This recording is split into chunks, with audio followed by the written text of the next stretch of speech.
ओम श्री सरस्वत्यै नमः। नमस्कारः। आज की कक्षा है एकाधिक द्विशततमी कक्षा और विषय कारक हैं। सप्तमी विभक्ति पे हम आ गए हैं और सप्तमी अधिकरणम, ये सप्तम्य अधिकरणम, ये जो सूत्र है इसका पांचवा वार्तिक आज हम कर रहे हैं। वो है निमित्तात् कर्म संयोगे सप्तमी वक्तव्या। तो ये तो सूत्र हमने अष्टाध्यायी में पिछले 2-3 बार देखा है, तो इसलिए अभी दोबारा नहीं देखते हैं। तो माने इसका ये क्या कहते हैं वार्तिक? निमित्तात् कर्म संयोगे, निमित्त से क्रिया का कर्म माने क्रिया का जो फल होता है का संयोग होने पर सप्तमी होनी चाहिए। इसके लिए ये उदाहरण दिया जाता है, चर्मणि द्वीपिनम हंति, माने चर्म निमित्ते चीते को मारता है, चर्म के निमित्त के लिए। दंतयोहो हंति कुंजरम, दोनों दांतों के निमित्त, ठीक है। तो दंत के निमित्त के लिए हाथी को मारता है। केशेषु चमरी हंति, बालों के निमित्त के लिए चमरी नीलगाय को मारता है। और सीमनी पुष्कल को हतः, और पुष्कलक जो अंडकोश या नाभि के निमित्त के लिए जो कस्तूरी मृग है उसको पुष्कलक कहते हैं, वो मारा जाता है। ऐसा इसमें कहा है कि अब हमने यहाँ देखना है क्या है। हंति एक क्रिया है, क्रिया का कर्म कौन है? द्वीपी, तो वो चीता, तो चीते को मारता है, लेकिन किसी चीज़ के लिए। यहाँ पर जब ऐसा आता है, एक क्रिया की जा रही है किसी वस्तु के लिए, तो वो जो वस्तु है वो निमित्त है ये क्रिया करने के लिए, ठीक है। तो तब यहाँ सप्तमी लगती है। इसलिए इस क्रिया को करने का निमित्त का संयोग फल के साथ, क्रिया के कर्म के साथ हो। अच्छा, अब ये तो समझ में आता है, लेकिन जब हम इसको बाकी के साथ तुलना करते हैं तो दिमाग काफ़ी घूम जाता है। देखिए, क्या यहाँ तादर्थ्य से चतुर्थी की जा सकती है? क्योंकि के लिए लिखा है, तो क्या हम सीधा इसको कह सकते हैं कि यहाँ के लिए लगा लें, ठीक है। तो जैसे केशेभ्यः चमरी हंति, केशों के लिए चमरी को मारता है, तो क्या ऐसा हो सकता है? तो हमने इसको देखा है कि हमारा वो चतुर्थी विधाने तादर्थ्यम उपसंख्यानम, माने चतुर्थी जब आप विधान कर रहे हैं तो तादर्थ्य, तादर्थ्य माने उसके लिए उपयोगी है कोई, तब आप चतुर्थी लगाइए। तो उसके लिए उदाहरण है यूपाय दारू, यूप बनाने के लिए लकड़ी उपयोगी है, दारू उपयोगी है। तो हम यहाँ ऐसा कह सकते हैं कि मारने के लिए कौन चीता उपयोगी, ऐसा तो कुछ अर्थ बन नहीं रहा। तो इसलिए ये समझना है कि वहाँ पर था रंधनाय थाली, पकाने के लिए थाली है।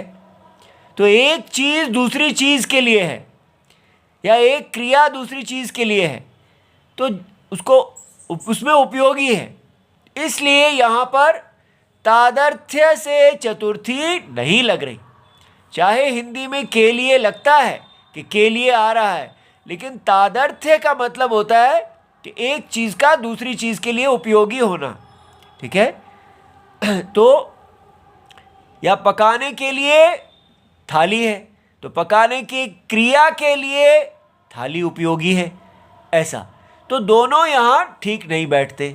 अच्छा, फिर हम कहें कि हेतु, आपने बनाया है कि हेतु में तृतीया विभक्ति होती है, तो ये निमित्त का मतलब हेतु है, तो क्या हम यहाँ तृतीया विभक्ति लगा सकते हैं? तो माने केशे, ये जो केश है तो यहाँ हम कर दें कि केशेभ्यः, ठीक है, या केशैः, ठीक है। तो लेकिन उसमें भी क्या है, देखिए, विद्यया यशः, विद्या यश के लिए हेतु है, ऐसे यहाँ ये हेतु का प्रयोग होता है।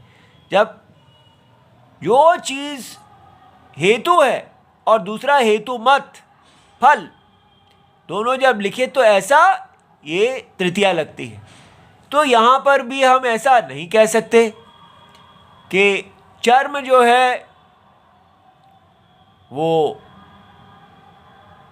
मारने के लिए हेतु है, जहाँ हमने ऐसा बनाना हो तभी ये आता है। यहाँ पर ऐसा अर्थ नहीं आ रहा है, ठीक है, इसलिए यहाँ तृतीया नहीं लग सकती है। तो अब उसके बाद हमारा एक ऑप्शन रहता है कि ऐसा प्रयोग देखा जाता है, मुक्तये हरिम भजति, मुक्ति के लिए हरि को भजता है।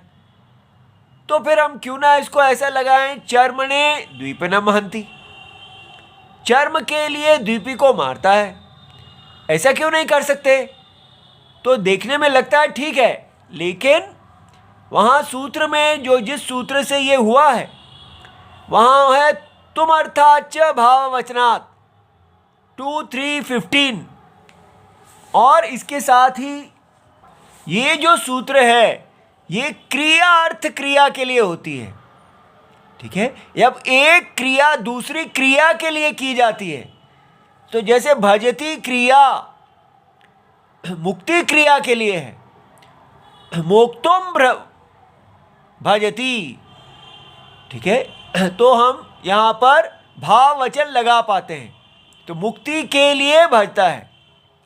लेकिन यहाँ पर आप चर्मणे द्वीपिनम हंति, चर्म जो है ये क्रिया नहीं है, हंति क्रिया दूसरी क्रिया के लिए नहीं हो रही, ये एक चीज़ है। चर्म एक निमित्त है जिसके लिए हंति हो रही है, ठीक है। इसलिए ऐसा कहना कि मुक्तौ हरिम भजति, यहाँ मुक्ति में सप्तमी लगा दे, मुक्ति निमित्ते, लेकिन मुक्ति जो है वो इसका फल है, भजन का फल है। तो इसलिए देखने में तो लगता है कि भाई मुक्ति निमित्त के लिए हरि को भज रहा है, लेकिन यहाँ पर निमित्त का मतलब है कोई वस्तु, क्रिया एक क्रिया दूसरी क्रिया के लिए है, वो यहाँ अर्थ नहीं आ रहा है। तो समझ तो यही आ रहा है कि यहाँ पर चतुर्थी नहीं लग सकती है। बाकी आपको इसके ऊपर और विचार करना पड़ेगा। हमने जितना विचार किया है, यहाँ केवल चतुर्थी तभी लगेगी अगर क्रिया अर्थ क्रिया हो। इति सर्वम शिवम प्रणाम।